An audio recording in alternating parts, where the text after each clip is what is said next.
WS news India. Durgapur में भाजपा कार्यालय हुआ जलकर खाक। टीएमसी पर आग लगाने का आरोप लगाकर भाजपा ने सड़क अवरोध कर किया प्रदर्शन। दुर्गापुर के विधान नगर इलाके में आज एक भाजपा कार्यालय में हुई आगजनी के बाद पूरा कार्यालय जलकर खाक हो गई। घटना की सूचना मिलने के बाद दमकल विभाग अधिकारी मौके पर पहुंचे और आग पर काबू पाया।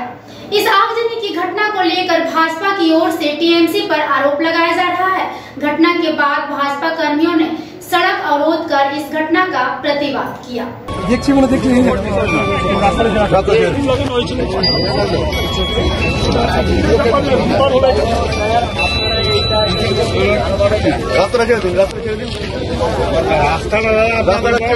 পার্টি অফিসটাও আমাদের ঠেকা, আপনাদের রাস্তাটা আপনাদের যেমন এটা ঠেকা, ওটাও আমাদের ঠেকা।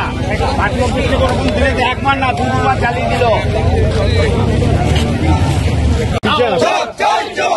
দুষ্কৃতীদের কালো হাত ভেঙে দাও, পুড়িয়ে দাও। এই দুষ্কৃতীদের কালো হাত ভেঙে দাও। সামনে ঘুরছে, পুড়িয়ে দাও, পুড়িয়ে দাও। দুষ্কৃতীদের কালো হাত ভেঙে দাও, ভেঙে দাও, পুড়িয়ে দাও। প্রশাসন দূর হ্যাঁ, দূর হ্যাঁ, দূর হ্যাঁ।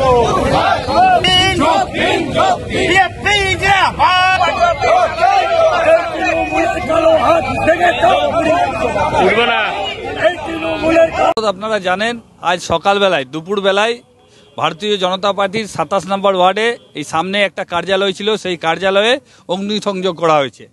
এর আগেও 2021-এর নির্বাচনের ফলাফলের পরে আমাদের এই পার্টি অফিসে আগুন লাগিয়ে দেওয়া হয় এবং 26 নম্বর ওয়ার্ডের যে কার্যালয় ছিল সেখানেও আগুন লাগিয়ে দেওয়া হয়। গতকাল আমাদের 23 নম্বর ওয়ার্ডের ফ্ল্যাগ ফেস্টুন যেগুলো আমরা লাগিয়েছিলাম সেগুলোও ছিঁড়ে ফেলে দেওয়া হয়েছে। তৃণমূল কিছু দুষ্কৃতিকারী রয়েছে যারা এই ঘটনা ঘটাচ্ছে প্রতিনিয়ত। প্রশাসনকে আমরা বলেও আজকে আমি সকালবেলা এই ঘটনা জানতে পারার পরে ইলেকশন কমিশনকে ফটোসহ মেল করার পরে পুরো বিষয়টা উনি সংজ্ঞান নেন এবং এখানে লোকাল প্রশাসনে আমাদের কমপ্লেন করতে বলেছে। এরপরে আমরা লোকাল পুলিশের কাছে যেয়ে কমপ্লেন করব। বারবার এই যে ঘটনা ঘটছে, সামনে প্রাক্কালে যেভাবে 2019 সালে এখানে ভারতীয় জনতা পার্টি জয়লাভ করেছিল, ওরা ভয় পেয়েছে বহিরাগত ক্যান্ডিডেট এনে। আমাদের যে ক্যান্ডিডেট দিলীপ ঘোষের যেভাবে জনজোয়ার, যেভাবে মানুষের জনসমর্থন বাড়ছে, সেটা পেয়ে ভয় পেয়েছে, সেই জন্য এইসব কুকীর্তি ঘটাচ্ছে। আমি বলতে চাই সংবাদ মাধ্যমের মাধ্যমে যে যত পার্টি অফিসে কার্যালয়ে আগুন লাগাবে তত ভারতীয় জনতা পার্টির সাধারণ কার্যকর্তাদের মনে আগুন জ্বলবে, সাধারণ জনগণের মনে আগুন জ্বলবে। সেটা আগামী 13ই মে ভোট বাক্সে প্রতিফলিত হবে। তাই হুঁশিয়ারি দিতে চাই এই নক্কারজনক ঘটনা যাতে তৃণমূল আর যাতে না ঘটায়। সেই জন্য আজকে আমরা পথ অবরোধ করছি। প্রশাসন নির্বাক হয়ে বসে আছে, প্রশাসনের কোনো উত্তর নেই, কোনো কর্মকাণ্ড নেই, আমাদের দেয়াল মুছে দেওয়া হচ্ছে। এরকম ঘটনা প্রতিনিয়ত দুর্গাপুরে বিভিন্ন এলাকায় ঘটছে। যদি এটা সুরাহা না হয়,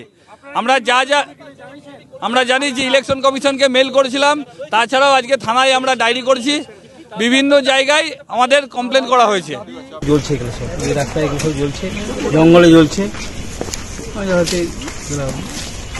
জঙ্গল থেকে রেখেছে যখন এগুলো সব লেগেছিল, এই জল জ্বলছিল।